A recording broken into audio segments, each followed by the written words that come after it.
Olá, tudo bem? No vídeo de hoje nós vamos falar como você pode fazer para escolher um bom deck de tarô. Se você gostou desse tema, já deixa o seu like no vídeo. Se você ainda não é inscrito no canal, o que está esperando? Corre lá e se inscreve e marca o sininho para receber as notificações. Neste vídeo também vamos falar sobre como você pode proceder para iniciar os seus estudos no tarô. Então, se você tem aquele amigo que está querendo aprender tarô, já compartilha esse vídeo com ele. Eu sou Bruno Cássaro e este aqui é o Arqueo BR.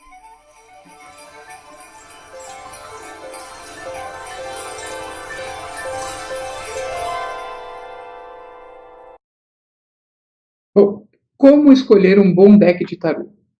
Eu acho que é fundamental para quem está iniciando, para quem está aprendendo, descobrir qual é o deck que mais lhe favorece no estudo. Então, a gente desenvolveu aqui uma sistemática e uma análise de estudo para que você possa ter essa visibilidade de como escolher um bom deck. O que é o tarô primeiro? Né? O tarô é uma linguagem, o tarô é autoconhecimento, o tarô é uma imagem do consciente coletivo, o tarô é um livro, é uma obra de arte, o tarô é magia, o tarô é terapia. Então, assim, o tarô é tudo isso aí, né? Cada pessoa vai ter uma experiência diferente com o tarô. Então, olhando em via de regra, o tarô ele tem todos esses conceitos. Você pode utilizá-lo com todos esses objetivos. Vamos falar um pouquinho da iconografia. Né? Quando a gente olha esta imagem, né? O que essa imagem representa para você? Ela representa alguma coisa? Ela te passa a ideia ou a sensação de alguma experiência que você viveu? Esta imagem, ela traz algum estímulo para você? Ela desperta algum sentimento em você? Você lembra de alguma data específica? Bom, e esta outra imagem? Né? Esta outra imagem a gente adicionou cor e sombra. Agora, o que nós temos aí? Nós temos uma data, né? Uma data festiva muito forte, que é representada por essa imagem, que é o Natal. Nós temos a representação de uma criança ganhando presente. Essa imagem, ela ganha todo um significado simbólico muito mais forte do que a imagem anterior, onde você tinha apenas um desenho. E o que é o tarô? Né? O tarô é um conjunto de lâminas ou cartas que possuem uma representação simbólica que podem ser utilizadas como oráculo para analisar a condição humana, sem levar em consideração as tendências. Expressa a potencialidade dos eventos, levando em consideração o estado do indivíduo perante o fato. É amplamente utilizado em fraternidades e escolas esotéricas como ferramenta de elevação espiritual, adivinhação e aconselhamento. Então, você aí, amigo, que já teve uma experiência com tarô, deixa seu comentário aqui embaixo para a gente poder saber como é que foi essa experiência. E se você já faz leitura de tarô, se você já é tarólogo, também deixa o seu comentário. É interessante a gente trocar essas nossas experiências, tá bom? Então, o tarô, ele é uma ferramenta, ele é uma forma de você fazer um trabalho de leitura da condição humana. Tem uma frase do Jung que fala: até você tornar-se consciente ou inconsciente, irá dirigir a sua vida e você vai chamá-lo de destino. Vamos falar um pouquinho da história do tarô. Eu vou abrir aqui esse slide de uma vez, por quê? Porque assim, ninguém sabe aonde, nem quando, nem por que surgiu o tarô. O que se sabe é que ele começa a aparecer por volta de 1400 depois de Cristo, com algumas visualizações de legislações da época, onde os reis proibiam jogos de diversão aos dias de semana, permitindo assim apenas aos finais de semana. E o tarô ele passa a ganhar notoriedade e ser utilizado de forma mais mística, isso historicamente falando, a partir de 1775, quando ele começa a ser introduzido nas escolas esotéricas e eles passam a estudar o tarô efetivamente como um oráculo, né? Existem várias teorias, né? Tem gente que fala que foi criado na Mesopotâmia pelos sumérios, dizem que foi criado pelos egípcios, pelos chineses. Tem uma linha de vertente que fala que vem da religião hebraica. Então, assim, olhando essa parte da concepção do tarô, cada escola, cada linha de pensamento passa uma informação diferente. Basicamente, tudo isso acaba gerando um grande mito, né? Então, se a gente for analisar historicamente, o tarô, ninguém sabe ao certo quando e por que ele surgiu. Tem algumas características aqui da origem do tarô. Então, lá, 1387, o rei João I, e em 97, o rei Charles VI, eles proíbem esses jogos. Então, por aí que a gente começa a ter uma visão de quando começa a surgir esses jogos de cartas. Em 1380 e em 1427, essas duas personalidades, eles relatam a arte de você ser um mestre artesão e fabricar tarô. Então, olha que interessante. Você tem leis específicas sobre a venda de tarô, que só poderia ser feita por artesãos.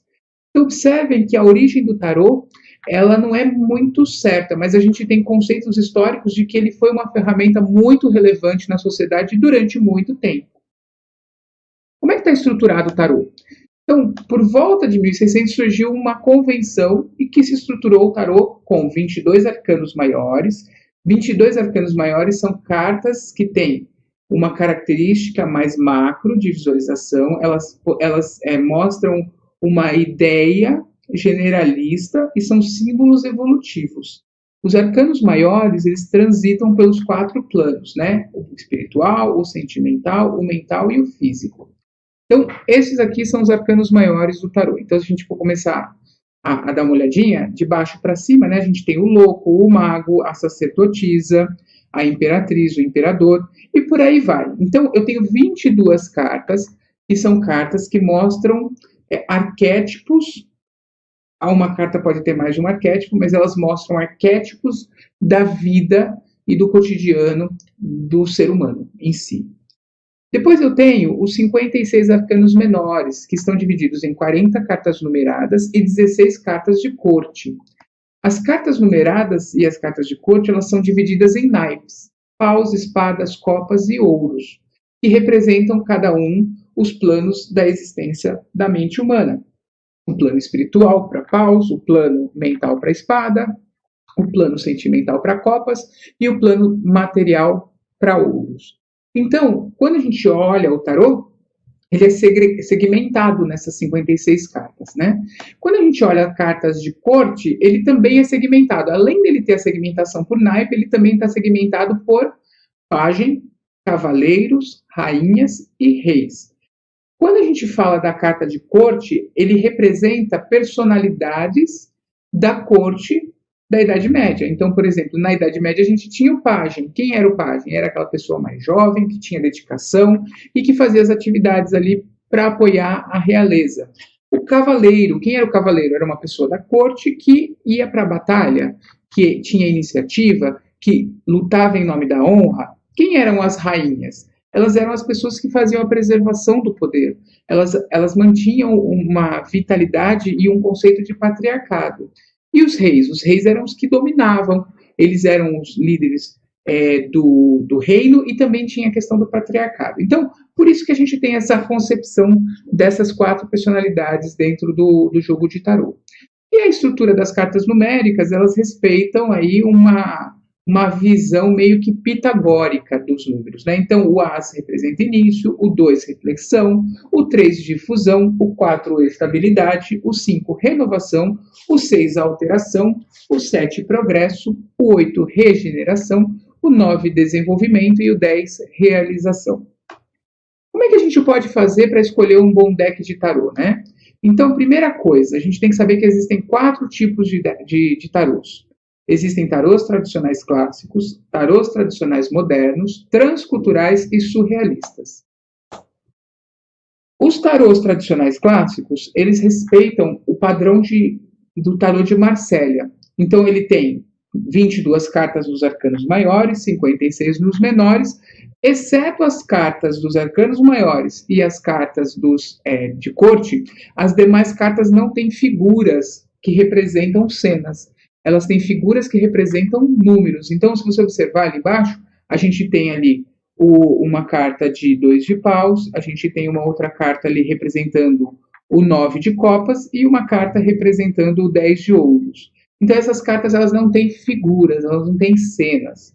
Quando a gente olha os tarôs tradicionais modernos, eles já mudam essa característica. E aí você passa a ter os arcanos maiores com as cartas com o desenho e vários arquétipos, uma riqueza de detalhes, e os arcanos menores passam a ter cenas, por exemplo, ali o 3 de paus, o 3 de copas, o 7 de ouros e o 9 de ouros. O precursor desse tarô moderno foi um tarólogo muito famoso. Ele era membro de uma escola de esoterismo chamada Golden Dawn, e ele cria esse tarô com o objetivo de ser mais didático, de possibilitar o ensino para os seus alunos. E aí ele desenvolve esse tarô, que foi o Arthur Edward Waite. Ele cria esse tarô em conjunto com uma artista, que é a Pamela Colman. A Pamela, ela tinha uma percepção muito legal do mundo. Então, você observa as cenas desse tarô, é muito interessante. O tarô de Waite, hoje, ele é o mais recomendado para o ensino e aprendizagem do tarô. Por quê? Porque ele facilita você a fixar, você a entender e você a aprender os conceitos de uma leitura e de uma apresentação de tarô. Existem outros tarôs também, tradicionais modernos, que foram baseados, na sua maioria, no tarô de Waite. Então, se você encontrar um tarô muito parecido com esse, ele seria o mais adequado para o estudo e para o aprendizado. Tarôs transculturais. Os tarôs transculturais, eles possuem a mesma estrutura do tarô clássico, porém as cenas desenhadas na carta, elas são cenas que representam vislumbres de uma cultura específica. Por exemplo, o tarô dos orixás, você vai ter toda a cultura iorubá. Tarô, no caso aqui, o tarô Chutum Maia, você vai ter toda a representação da cultura maia. O tarô do mitológico, você vai ter toda a mitologia grega envolvida. Então, para ler esses tarôs, você precisa conhecer desta cultura e fazer o paralelo desta cultura com a cultura do tarô de Marsella ou tarô moderno, tradicional, moderno. Tarô surrealistas, aí já descambou, né, para quem quer aprender, porque o tarô surrealista ele foge totalmente ao padrão de um tarô convencional em termos simbólicos. Ele mantém a mesma estrutura, as cartas possuem os mesmos significados, porém as figuras são figuras surrealistas e que vêm muito de encontro àquilo que o autor ou o artista estava querendo representar. Em alguns casos, eles trocam também as cartas. Então, por exemplo, um arcano que estaria na posição 10, ele significaria uma coisa, e na posição, ele passa a significar outra coisa, pois ele está na posição 12, por exemplo. É uma nova proposta, não desmerecendo, mas para quem está começando, para quem está estudando, eu não aconselho um tarô surrealista, nem um tarô transcultural. E por que eu não aconselho isso? Porque quando faltam símbolos, a gente consegue entender o que nós queremos, a gente consegue entender o que está sendo dito? Vamos prestar atenção aqui, a nossa linguagem, a nossa forma escrita, ela é composta de símbolos. Então, eu tenho, por exemplo, ali um T e um N. O que significa isso para você? Para mim, nada. Se eu aumentar o número de símbolos, né? Coloquei mais um T e mais um H. Continua significando alguma coisa? Tem algum significado? Não. Se eu aumentar, putz, agora começou a criar forma, mas ainda não entendi o que está escrito ali. E agora? Começou também a ter, eu consigo tentar interpretar, mas não consigo entender o que está escrito ali. E agora a gente consegue ter a clara visão, porque a gente tem todos os componentes necessários para que esta estrutura simbólica nos passe uma mensagem. As palavras, elas têm consoantes e vogais. Eu não consigo escrever uma palavra somente com consoantes. Eu preciso também das vogais, e vice-versa. Então, ali está escrito o que tarô é autoconhecimento. Por quê? Porque através da simbologia a gente chega num entendimento do nosso eu. Caos simbólico. Observem essas cartas, né? Estas cartas são todas as mesmas cartas, exceto uma que é uma imagem da internet. É possível saber quais são tarôs? Aí é difícil, né? Observa que a primeira carta, ela é uma fênix, a segunda é um corvo, a terceira é uma pessoa deitada, parece que está morta, a quarta é uma pessoa voando num bichinho ali que eu não sei o que é, e a quinta é uma pessoa com uma caveira na mão, também pode ser que represente morte, não sei. Pode ser uma feiticeira, pode ser uma carta que represente magia. E a outra ali, uma floresta morta, também não tem muita referência, né? Se vocês observarem, e a última carta é um anjo olhando para baixo, com a face oculta, né? Então, assim, qual que é o significado dessas cartas, né? O que elas representam? Todas elas representam a mesma coisa? Como é que eu sei quando uma carta representa alguma coisa? Como é que eu sei quando uma carta não representa? Quando a gente tem uma composição simbólica. Por isso que o caos simbólico ele é complicado para a gente aprender ou para a gente ensinar tarô. Se vocês observarem, todas essas cartas, elas são a carta da morte, a carta número 13 do tarô. Observem que elas são muito diferentes entre si. E isso faz com que o aluno não tenha condições de identificar a carta muitas vezes. Se você apaga o nome da carta, você não consegue saber qual carta é. E a última é uma imagem aleatória da internet. Então também não sei nem se é de tarô essa imagem. Então fica mais complicado ainda. Observa a carta da morte do tarô do Waite. Ela tem um conjunto simbólico, tá vendo? Uma representação simbólica e tem uma cena. Ela conta uma história. Se você observar aqui a carta da morte do Marselês, a mesma coisa. Ela tem uma representação simbólica, ela tem uma cena. Então observem que quando a gente começa a inventar muita coisa em cima do tarô, a gente cria uma concepção de tarô nossa própria, se a gente não voltar para o conceito inicial simbólico, a gente acaba não conseguindo passar a mensagem. Quando você já é um tarólogo experiente, quando você já tem toda essa bagagem de estrutura montada e fixa no teu pensamento, na tua mente e no teu raciocínio, fica mais fácil você fazer a leitura com tarôs transculturais, tarôs surrealistas. Porém, fique muito atento, porque você pode também ser induzido para uma leitura não adequada por conta dessas faltas de simbolismo. Como escolher o seu deck? Então, as cartas remetem coisas boas ou ruins para você. Quando você pega o baralho, você olha, ele te diz coisas boas ou ele te diz coisas ruins? As imagens são agradáveis ou são desagradáveis? Caso você leia para um conhecido, essa pessoa vai achar que as cartas são legais? Ou você vai chocar o consulente, né? Pensa assim, eu estou lendo para uma pessoa e eu estou usando um tarô erótico, sai lá um desenho de um falo, pelo amor de Deus, né? A pessoa é uma pessoa que é bem tradicional, bem, assim, aquela pessoa bem tímida, né? O que essa pessoa vai pensar, né? Ela vai dar valor à leitura que você está fazendo? Ela vai te achar uma pessoa séria? Você acha esse baralho bonito? Esse baralho, ele mostra no verso dele, né? Quando a gente pega ele de costa, ele mostra, você consegue visualizar se as cartas estão de pé ou se elas estão invertidas? E verifiquem, muito importante isso, se ele tem 78 cartas, 22 maiores, 56 menores. Caso ele não tenha essa estrutura, ele não é um baralho de tarô, ele é um oráculo qualquer.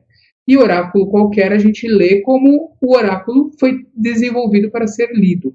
No caso do tarô, existe toda uma conceituação, existe todo um estudo, existem mais de 1000 tarôs diferentes no mundo, e todos eles têm que respeitar essa mesma regra.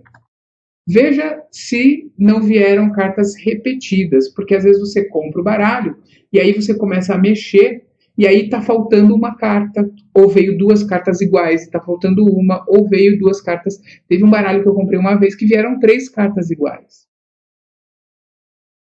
E como é que a gente inicia os nossos estudos? Então aí fica uma dica para vocês, né, de como iniciar os estudos. A gente tem ali um tarô Claro e Simples e o Tarô Simples de Ler. São 2 livros muito legais. O Tarô Claro e Simples, que é esse verdinho, ele vem com um baralho de tarô para você aprender. E é muito legal esses 2 livros, porque eles têm essa característica de mostrar como você utiliza o tarô de forma prática, tá? O curso completo de tarô do Ney Naif também eu indico, eu assino embaixo, porque é um livro muito legal, foi por ele que eu comecei a aprender. E assim, é bem interessante você fazer a leitura, principalmente porque ele traz muitos conceitos históricos. E também aconselho que você também faça a leitura deste livro, Caibalion. Porque quando a gente começa a tirar tarô, começam a surgir muitas dúvidas na nossa mente. E a gente começa a duvidar de alguns aspectos, porque a gente não entende como funciona ou por que funciona. O Caibalion nos ajuda a responder muitas dessas questões. Se você quiser aprofundar mais no estudo, para você que já tem um deck de tarô, que já está estudando, aí a gente tem outros livros. Por exemplo, o Tarô Psicológico para Iniciantes, para você fazer um banho aí em termos de tarô terapêutico. O Código Sagrado do Tarô, para você entender como é que está estruturada e como é que foi concebida as características gráficas e geométricas dos desenhos do tarô. Esse Correspondências Mágicas, da Sandra Keynes, é muito legal também para você fazer paralelo com outras ciências esotéricas. Tarô divinatório é legal também, porque ele vem com um baralhinho de tarô, e ele tem lá, esse tarô adivinhatório, ele é para quando você está querendo fazer consultas rápidas ao significado de uma carta. Ele tem um texto muito rápido, muito legal, e ele tem várias informações dentro da carta, então também facilita muito a leitura, mas eu aconselho você não comprar ele logo de cara, porque você vai misturar outras ciências esotéricas junto com o tarô. E o legal de você aprender primeiro é aprender primeiro o tarô. Jung e o tarô, para quem quer mais voltar para a parte de psicologia, para entender bem. O tarô egípcio de Kier também vem com baralho. Ele é o tarô egípcio, então é um tarô transcultural. Aí eu aconselho você comprar mais para você ter aquele tarô diferente, aquele tarô que as pessoas gostam de ver.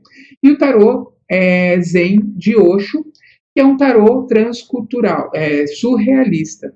E esse tarô surrealista também, ele é um tarô interessante de você ter. Observa que ele não tem 78 cartas, ele tem 79 cartas. Então, o Osho, ele insere uma carta adicional aí, tá? Bom, espero que vocês tenham gostado do vídeo. Esse vídeo ajude você a escolher o seu deck de tarô. Peço novamente para você se inscrever no canal, curtir esse vídeo, compartilhar com aquele seu amigo que está querendo aprender tarô. Siga a gente nas nossas redes sociais e fique com Deus.